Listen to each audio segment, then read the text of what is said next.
Judges of the court.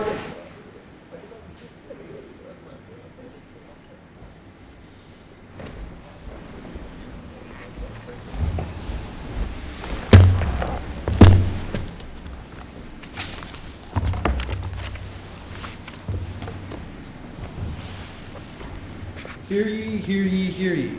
All persons having any business before this Court of Appeals, held in and for the State of New York, may now draw near, give their attendance, and they will be heard. Good afternoon. Time has passed, yes, then it's functus All right, officio. thank you so much, counsel. Thank you, Your Honors. All right. Case number 139, People versus Quentin Abney, and case number 140, People versus Gregory Allen.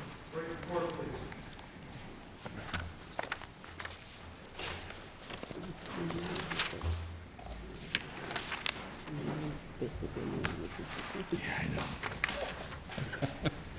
Put that down for your ceiling. Yeah, things not to do.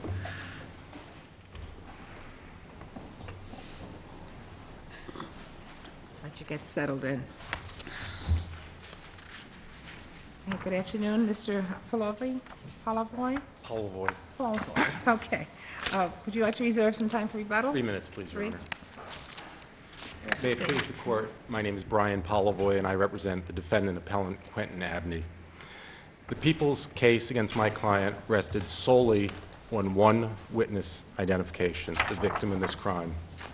And we were denied, he was denied, his right under this Court's decision in People versus LeGrand to have expert testimony as to the reliability of that eyewitness identification. This is a 13-year-old girl Exactly, Your Honor. It was a 13-year-old girl. who was able to mugged- describe the knife.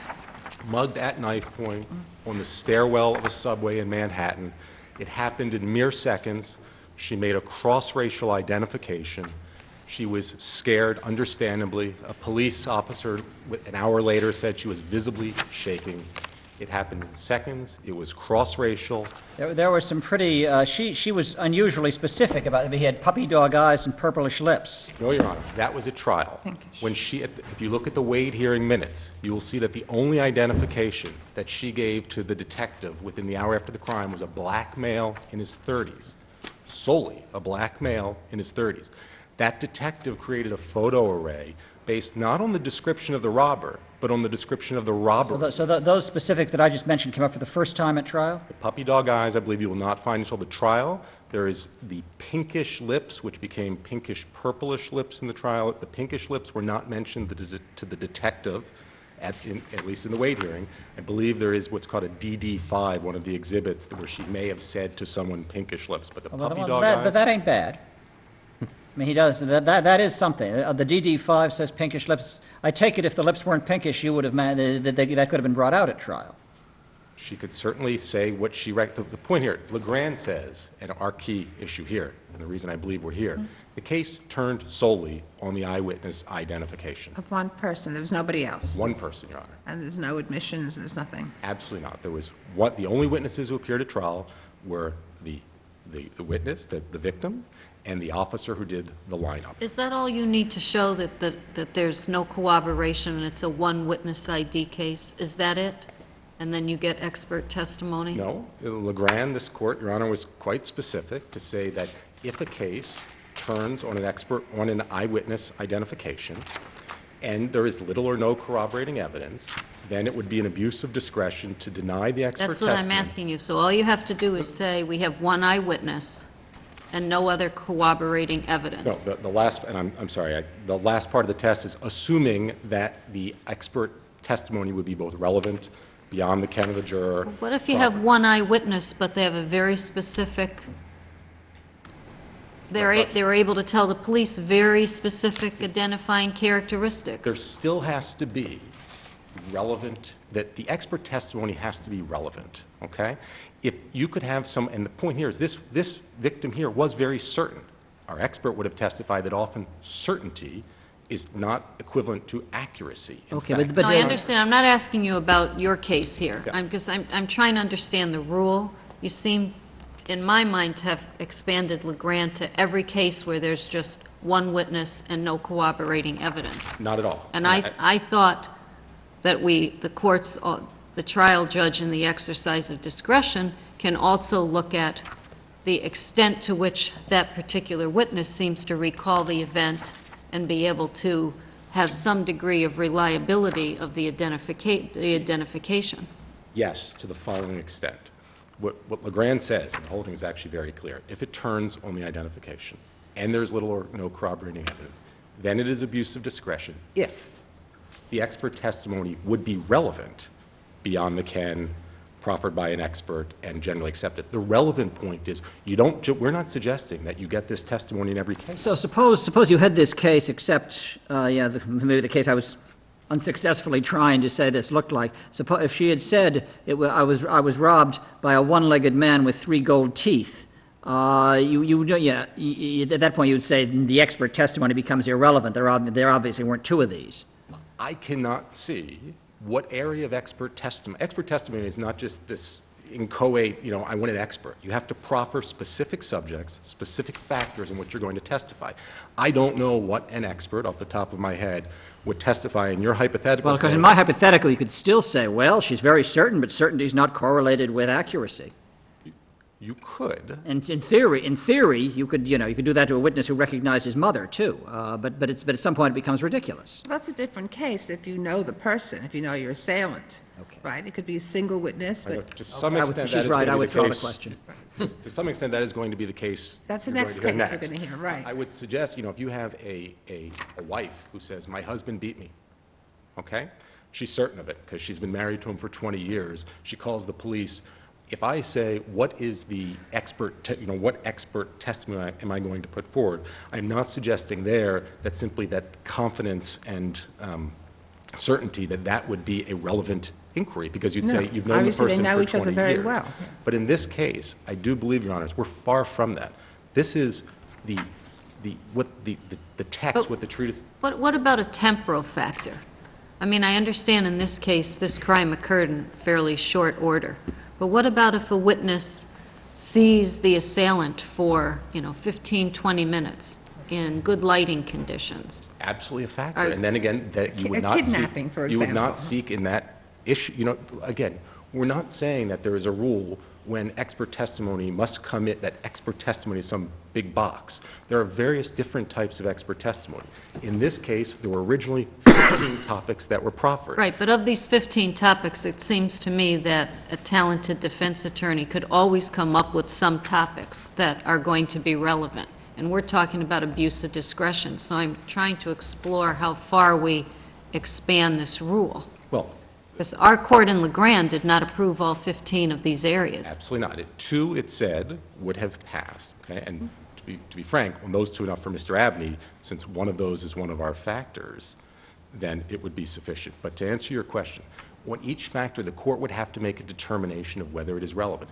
If the court, under the terms of LeGrand, if the identification is central, and there is little or no corroborating evidence, and the proposed expert testimony is relevant on the other 3 factors, then under the plain terms of LeGrand, it should come in. I think what you're saying, if I understand you, is that to the extent there's flexibility in the LeGrand test, it's under the relevance category? Under these hypotheticals, yes. As Justice Moskowitz and Judge Lippman below noted, it's not going to be the common case where you truly have a single eyewitness identification case where there is little or no other corroborating evidence. When you Well, get I that- don't know, we seem to get a couple a year here.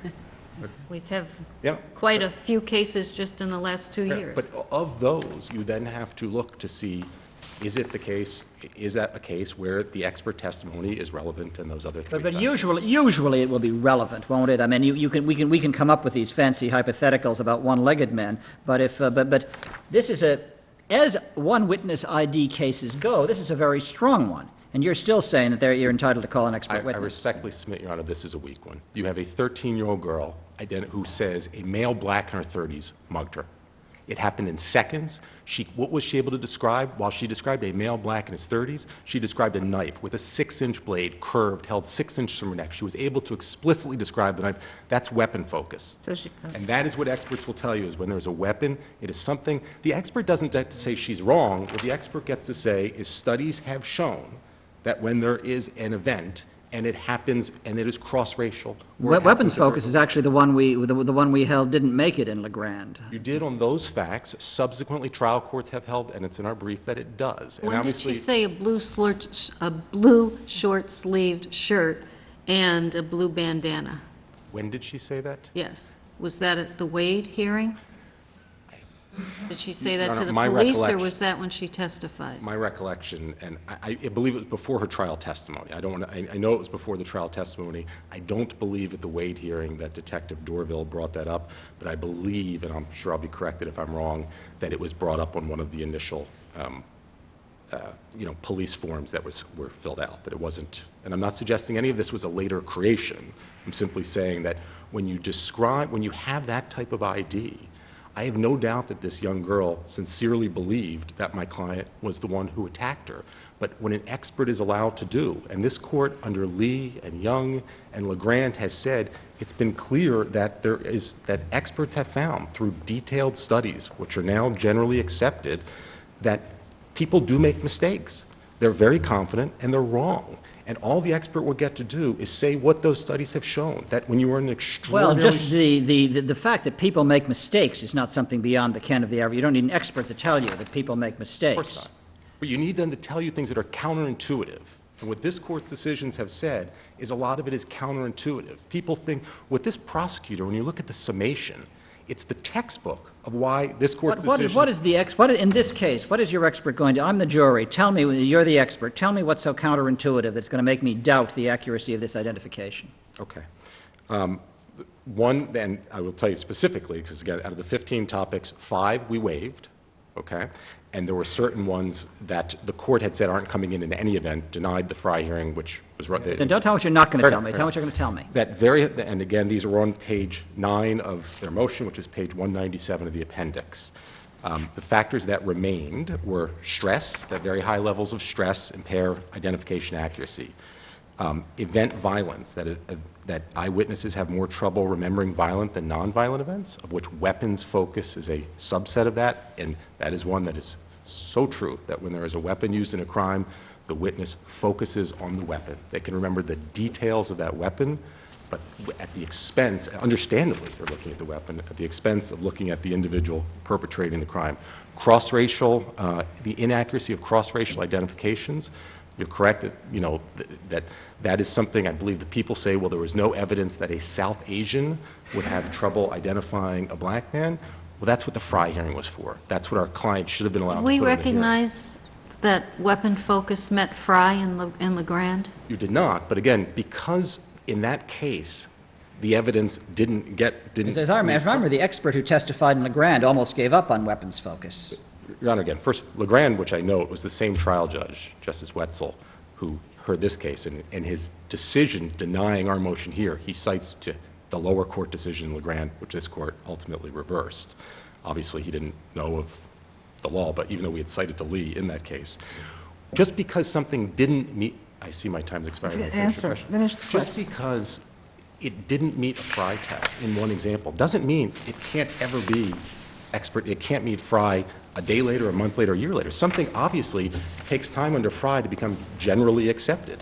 The literature evolves, the studies evolve, and it could be very well, if you look 100 years ago, none of these examples would have met Fry. Even though your time is up, can you take a minute or two on harmless error?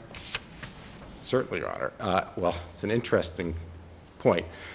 None of this corroboration came into the people's case, okay? I understand, To my that's why I mind, phrased yeah, the question as harmless harmless error. error. I understand To your my point mind, that it the doesn't go to the merits of the I LeGrand don't issue. think there is any suggestion that if expert testimony had been allowed, that there is no reasonable possibility that we would have come up with a different result.